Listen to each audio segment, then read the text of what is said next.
Hello, over 50 athletes. Welcome to the top 50 plus fitness training fixes.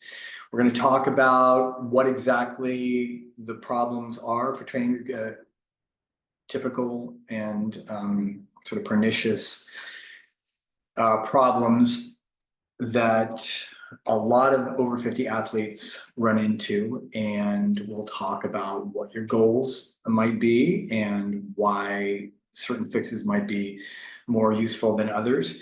And I will lay out 3 individual fixes, strategic level fixes, uh, and with a little bit of tactical detail as well, that should be helpful for you beyond today. And that's really my goal, is to be of service. So who am I? My name is Dan Taylor. I have a master's in exercise physiology and sports nutrition. Just got it a couple of years ago. I'm 62 now, I think 62. And really happy with my strength to body weight ratio and my the balance of my cardio strength, core flexibility, all that. And I'm relatively injury free, which I'm happy about that. And I take that approach to working with my clients, especially my more athletic clients, because they're the ones that have to even more meticulously manage that process, because you guys are capable of more aggressive, more intense movements, load bearing patterns, and joint stress and all that kind of stuff. Okay, so yeah, and I've been training clients. I was an NASM trainer and continuing provider for each of those, as well as ACSM, American College of Sports Medicine. Did workshops for, I authored workshops for those organizations. And as of less than a year ago, certified strength and conditioning specialist through the National Academy of Sports Medicine. So I'm sorry, through the National Strength and Conditioning Association. Still have to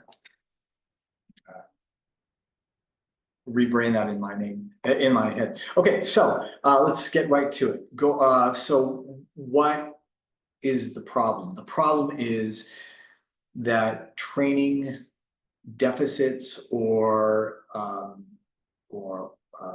redundancies can create plateaus that are hard to break through, lead to burnout, and make it easier to get injured and more difficult to manage and recover from those injuries. So we want to set you on a path so that you can kind of break free from those pitfalls. Okay, so goal: are you training more for form, which is aesthetics and a particular look, or more for function? And that's optimal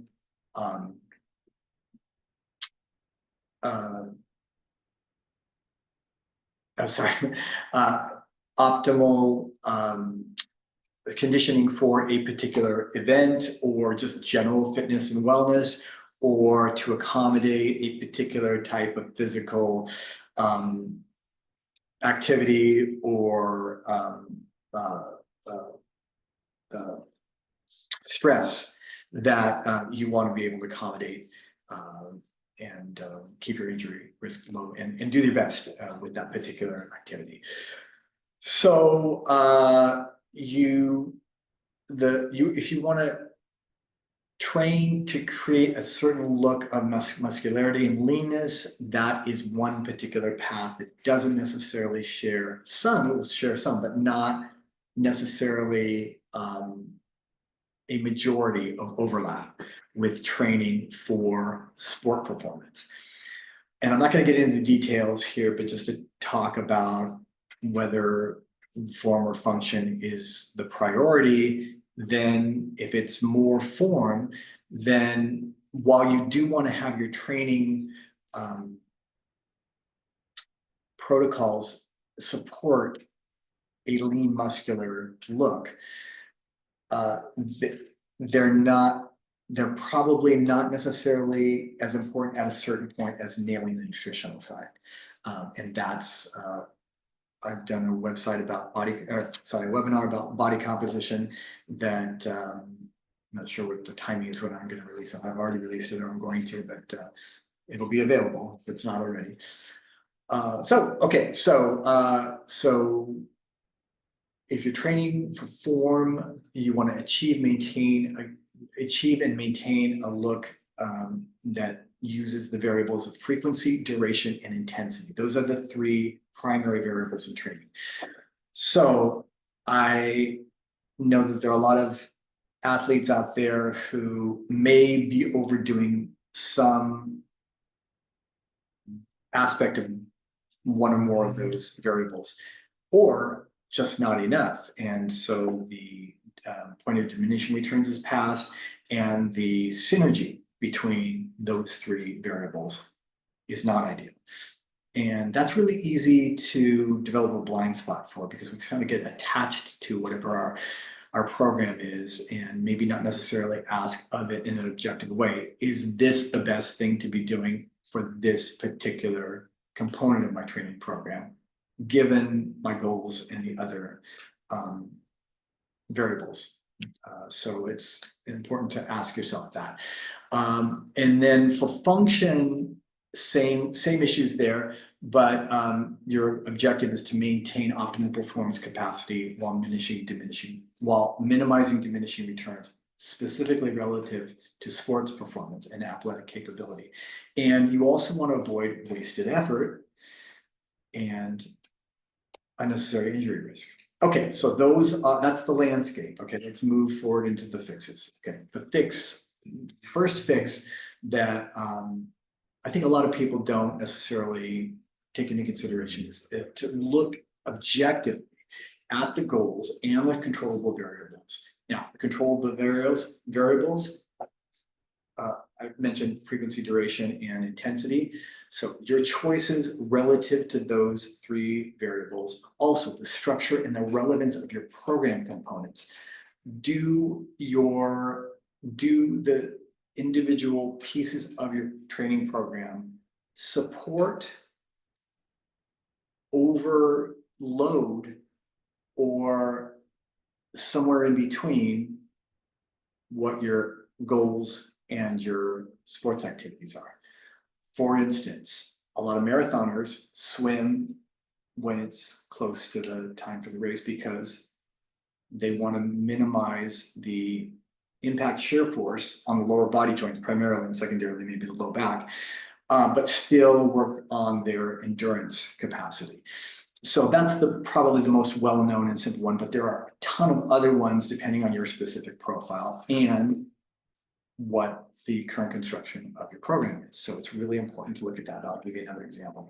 Boxing was my sport, and so I train like a fighter. So I prioritize anaerobic power and quick recovery and strength to body weight ratio, not necessarily muscle size or the level of flexibility that one would require to be, say, a yoga instructor or a trapeze artist or a gymnast. So it's important to look at those components and be objective and clear on what your objectives are and the components of your current program that may need to be set aside or at least significantly retooled. And that's more of an individual basis, and we can progress our relationship should you decide that that's appropriate, and I'll give you some options for additional guidance for that. Okay, so fix one, yeah. Okay, so yeah, so looking at your choices, the structure and the relevance of your program components versus uncontrollable variables, which include genetics, to some degree schedule restrictions, degree and current peak capacity you have already achieved. Those are all boundaries that exist independent of what your choices are. So it's good to know about those, because then you know when you're more likely to get into diminishing returns or even risk redundancy or risk of injury. Okay, so look objectively at your goals and your controllable variables versus your uncontrollable variables. Fix two. Rank potential influence percentages of the controllable variables. So are they redundancies? Are they work to rest ratios? Are they how much time you're putting in over the course of the week? Are the amount of sleep and recovery you're getting? Is it water? Is it stress? Rank what you think. Generally speaking, you're gonna have a good idea. Are you just putting too much time in? If you're putting too much time in the gym in general, if you get sick or injured and you come back and you're stronger, you're overdoing it. You needed more recovery. Sometimes it's changing the structure of the program can make a big difference. For instance, I used to lift heavy a couple of times a week. Now I lift heavy once a week, and I do more of a muscle endurance focus later in the week that helps me keep my anaerobic power up, but also allows me to fully recover from my previous strength workout. So let's say your biggest obstacles are your flexibility, your consistent rest, and getting enough protein. So that's in the nutrition area. Well, let's take that out. Okay, flexibility, getting enough rest, and doing the right kind of lifting for what your objectives are. So let's say you do 3 sets of 10 to failure, and your main objectives are to do martial arts and then maybe mountain cross biking. Sorry, motocross biking or mountain biking, either of those. Lifting heavy may be too much for your upper body if the mountain biking asks a certain combination of duration, intensity on a regular basis that you just can't break through those plateaus, and you need to be fully recovered before you do a long ride, let's say. And let's say your pedal stroke is not as free and full as it could be because the hamstrings and the glutes are tight, or maybe because the quadriceps are tight. You can't get your knee back as far as you want on a pedal stroke. So there can be a lot of different issues. If for a lot of my clients, flexibility is number one. Number two is adequate recovery, because they try to keep a weekly schedule, but sometimes they may stick 3 or 4 consecutive days together, and that's not right. So look at where your opportunities are to improve, where you think it would have the biggest net effect. So consider nutrition issues too. So maybe you're not eating enough protein. I want to go back to that because it really is hard to extricate those two. Let's say you're not getting consistently good adequate sources of protein and flexibility and sleep. So maybe sleep is the biggest issue. Maybe you travel for business, or you're just kind of buzzing all night long and can't get more than 3 or 4 hours of sleep. Look at the components as objectively as you can and rank them in order of importance. Okay, fix 3, it's plays off of fix 2. Devote 3 to 6 weeks to master, in order of relative impact, substantial improvement in each individual component, each individual controllable variable. So let's say the first thing that you need to do is do lower body stretches 5+ days a week. You may find in 3, 4, 5 weeks, you're able to get deeper on a deadlift or a static lunge or squat, or you're able to take longer strides with your running or more open, unimpeded pedal strokes on your bike. There's so much crossover. There's so much interdependence between those elements that it's easy to think, okay, I'm just not getting my VO2 max up because, my legs are burning. Well, that could be because your hamstrings are so tight. Okay, so pick those 3.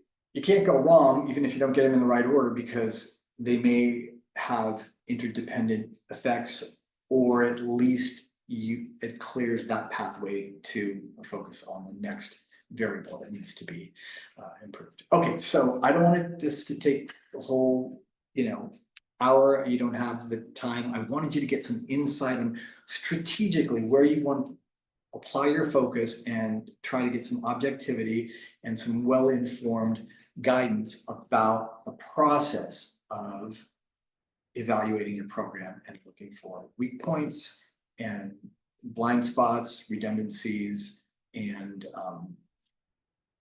maybe excessive training, frequency, duration, intensity, some combination of those. Okay, so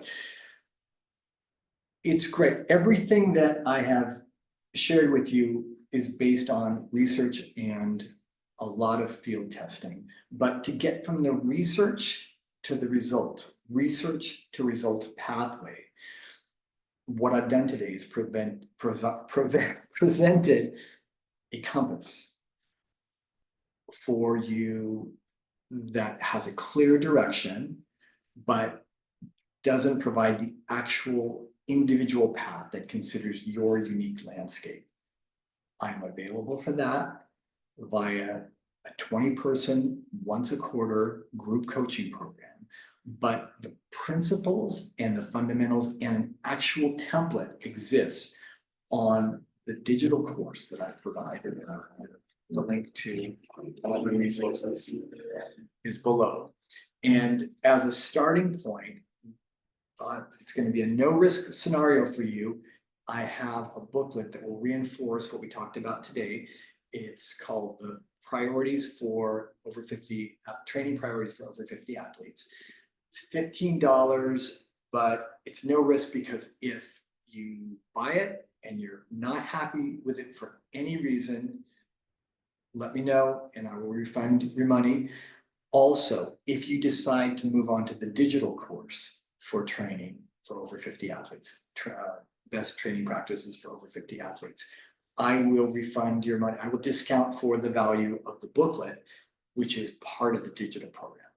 Finally, if you decide to do the group coaching program, I will also refund or discount the coaching program for the cost of the digital course if you purchase that, because that's also included in the group coaching program. So hopefully this has been helpful for you. It's given you some things to think about. I'd love to get your feedback, and happy to nurture your way along to achieve your best fitness and health capacity as an over 50 athlete today and beyond.